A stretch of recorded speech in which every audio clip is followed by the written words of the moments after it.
State bank of Pakistan 2025 के आखिर तक तमाम करेंसी नोटों के नए और जदीद डिजाइन जारी करेगा। सोशल मीडिया पर खबर गर्दिश कर रही है, हकीकत क्या है आइए जानते हैं। स्टेट बैंक ऑफ पाकिस्तान 2025 के आखिर तक तमाम करेंसी नोटों के नए और जदीद डिजाइन जारी करेगा, जिनमें प्लास्टिक नुमा पॉलीमर मटेरियल, मारखोर की तस्वीर और अल्लामा इकबाल की शायरी भी शामिल होगी। ताहम स्टेट बैंक ने इस दावे की सख्ती से तरदीद की है और वाज़ेह किया है कि ये खबर मुकम्मल जाली है। स्टेट बैंक के तर्जुमान ने कहा है कि न तो 2025 में करेंसी नोट्स की डिजाइन तब्दीली का कोई मंसूबा है, न ही पॉलीमर नोट्स के तजर्बे का कोई इरादा मौजूद है। जो नोट्स 2005 से 2008 के दरमियान मुतारिफ कराए गए थे वो अब भी मुस्तनद और काबिल इस्तेमाल हैं। मजीद बरां स्टेट बैंक ने अल्लामा इकबाल की शायरी या चमकदार नकूश जैसे किसी भी नए फीचर की अफवाहों को रद्द कर दिया है।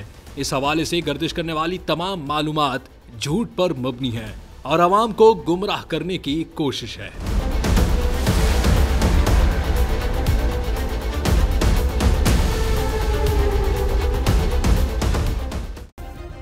सब्सक्राइब करें और बेल दबाएं ताकि कोई खबर रह न जाए।